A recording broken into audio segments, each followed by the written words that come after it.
साथियों, प्राचीन काल की बात है। अमरपुर नाम के गांव में एक साहूकार रहता था और वह साहूकार बहुत ही धनी था, लेकिन उसके घर में कोई भी संतान नहीं थी। इस कारण से अपने परिवार को लेकर हमेशा चिंतित रहता था। साहूकार भगवान भोलेनाथ को प्रसन्न करने के लिए सोमवार का व्रत रखता था और व्रत के दौरान भगवान शिव, माता पार्वती की पूजा करता और सायंकाल के समय शिवलिंग के पास जाकर घी का दीपक जलाता था। साहूकार की पूजा अर्चना देखकर माता पार्वती ने एक दिन भगवान शिव से कहा कि हे प्रभु, यह साहूकार आपका अनन्य भक्त है। हर सोमवार को आपकी विधि विधान से पूजा करता है और आपको इसकी मनोकामना को पूर्ण करना चाहिए। तब भगवान शिव ने कहा कि हे गौरी, ये संसार तो एक कर्म क्षेत्र है और इस संसार में जो जैसा कर्म करते हैं उसको वैसा ही फल मिलता है। तब भगवान शिव ने कहा, हे देवी, इसके भाग में संतान सुख नहीं है। लेकिन माता पार्वती ने दोबारा प्रार्थना किया, कहा, हे देवाधिदेव महादेव, आप इसकी मनोकामना पूर्ण कर दीजिए, क्योंकि यह आपका परम भक्त है। अगर आपने अपने भक्तों की इच्छा को पूर्ण नहीं किया तो वह आपकी पूजा क्यों करेंगे। तब माता पार्वती के आग्रह पर भगवान शिव ने कहा कि देवी, आप तो जानती हो ये साहूकार बहुत ही अमीर है, लेकिन इसके पुत्र अथवा पुत्री नहीं है, इसीलिए हमेशा चिंतित रहता। मैं भी जानता हूँ, लेकिन इसके भाग्य में संतान योग भी नहीं है। फिर भी मैं तुम्हारे कहने से इसे पुत्र प्राप्ति का वरदान दे देता हूँ, लेकिन जो भी इसका पुत्र होगा वो ज्यादा दिन तक जीवित नहीं रहेगा, वह केवल 12 वर्षों तक ही जीवित रहेगा। साथियों, एक रात की बात है, भगवान शिव ने साहूकार को स्वप्न में दर्शन दिए और कहा कि हे भक्तराज, मैं आपकी भक्ति से प्रसन्न होकर मैं तुम्हें पुत्र रत्न की प्राप्ति का वरदान देता हूँ, लेकिन उसकी दीर्घ आयु नहीं होगी, वह केवल 12 वर्षों तक ही जीवित रहेगा। साहूकार शिव जी की सभी बातें सुन करके ना तो अधिक उसे प्रसन्नता मिली और ना ही वो ज्यादा दुखी हुआ। वह पहले की तरह भगवान शिव का सावन सोमवार व्रत और पूजन करता रहा। कुछ समय बाद साहूकार की पत्नी गर्भवती हुई और उसने एक सुंदर बालक को जन्म दिया और बालक के जन्म पर घर में हर्षोल्लास के साथ खुशियां मनाई जा रही थी। लेकिन साहूकार खुश नहीं था, क्योंकि उसको पता था उसके पुत्र का यह प्रेम केवल 12 वर्षों तक ही रहेगा, क्योंकि उसका जीवन काल 12 साल का ही है। और दोस्तों, यह उसने बात किसी को भी नहीं बताई।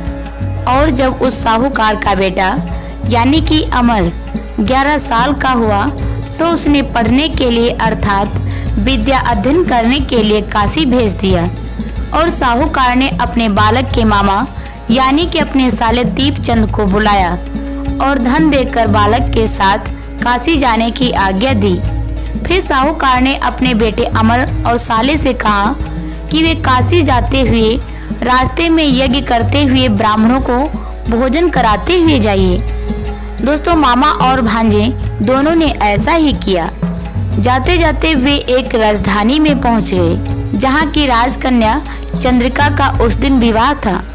और दोस्तों, जिस लड़के के साथ उस कन्या चंद्रिका का विवाह हो रहा था वह एक आंख से देख नहीं सकता था, यानी कि वो काना था।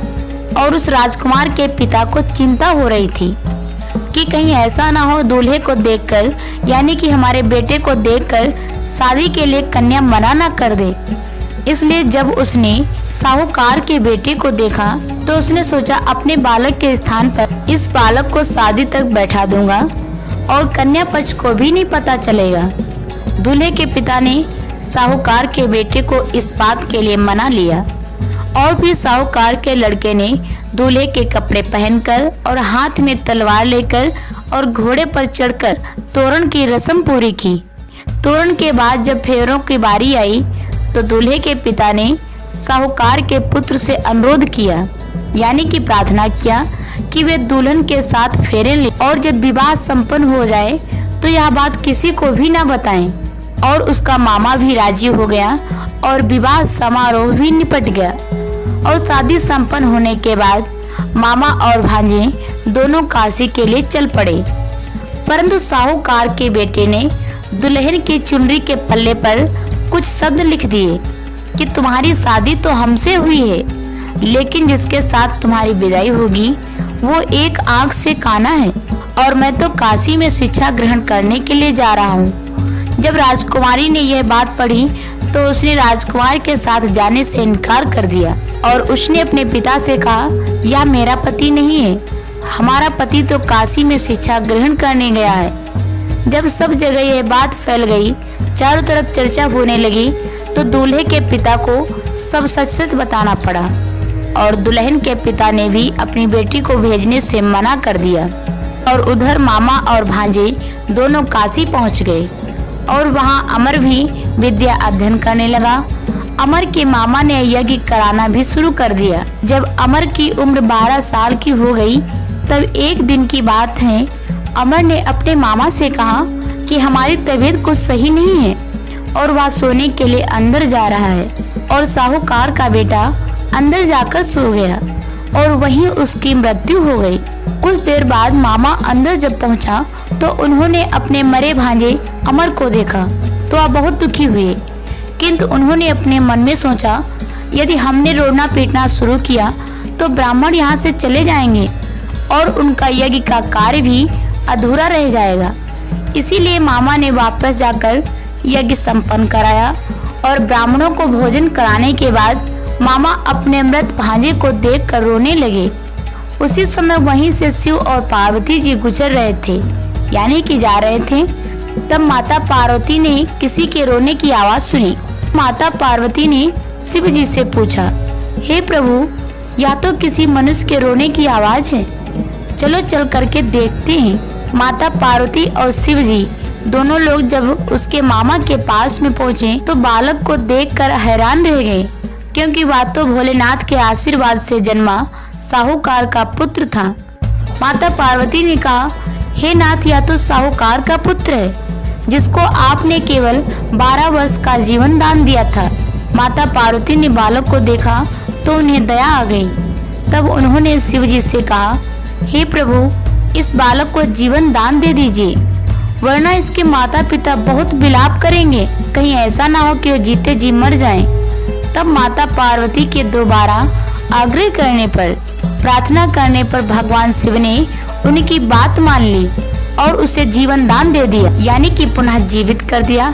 साहूकार का पुत्र जीवित हो गया और उसने भगवान भोले बाबा, मैया पार्वती को प्रणाम किया और मामा भांजे दोनों अपने घर की ओर प्रस्थान कर चले। रास्ते में साहूकार का पुत्र उसी शहर से गुजरा जहां पर उसका विवाह हुआ था और दुल्हन के पिता ने बालक को पहचान लिया और मामा भांजे दोनों को लेकर अपने महल में आ गए। दुल्हन के पिता ने एक बहुत बड़ा समारोह किया और धन धान के साथ अपनी बेटी चंद्रिका को विदा किया। और जब साहूकार का बालक अपने घर पहुंचा दुल्हन के साथ में, तो उसके माता पिता छत पर बैठे थे और वो मन ही मन सोच रहे थे, अगर उनका पुत्र सही सलामत घर नहीं लौटा तो वो दोनों भी अपनी जान दे देंगे। तब तक अमर के मामा ने जाकर कहा कि उनका पुत्र जीवित है और विवाह करके वापस लौटा है। अपने पुत्र को जीवित सुन करके खुशी के साथ झूम उठा और जा करके उनका स्वागत किया। और उसी रात साहूकार को स्वप्न में भगवान शिव ने दर्शन दिया और कहा कि हे भक्तराज, मैं तुम्हारे सावन सोमवार के व्रत और पूजन से प्रसन्न हुआ हूँ और तुम्हारे पुत्र को मैंने पुनः जीवन दान दिया है। इसी प्रकार जो भी व्यक्ति इस कथा को पढ़ेगा और सुनेगा, उसके समस्त दुख दूर हो जाएंगे और उसे मनवांछित फल की प्राप्ति होगी। तो दोस्तों, आपको ये सावन सोमवार व्रत कथा पसंद आई तो वीडियो को लाइक करिएगा और जो लोग चैनल पर नए हैं चैनल को सब्सक्राइब कर नोटिफिकेशन बेल ऑन कर लीजिए। धन्यवाद। मिलेंगे नेक्स्ट वीडियो के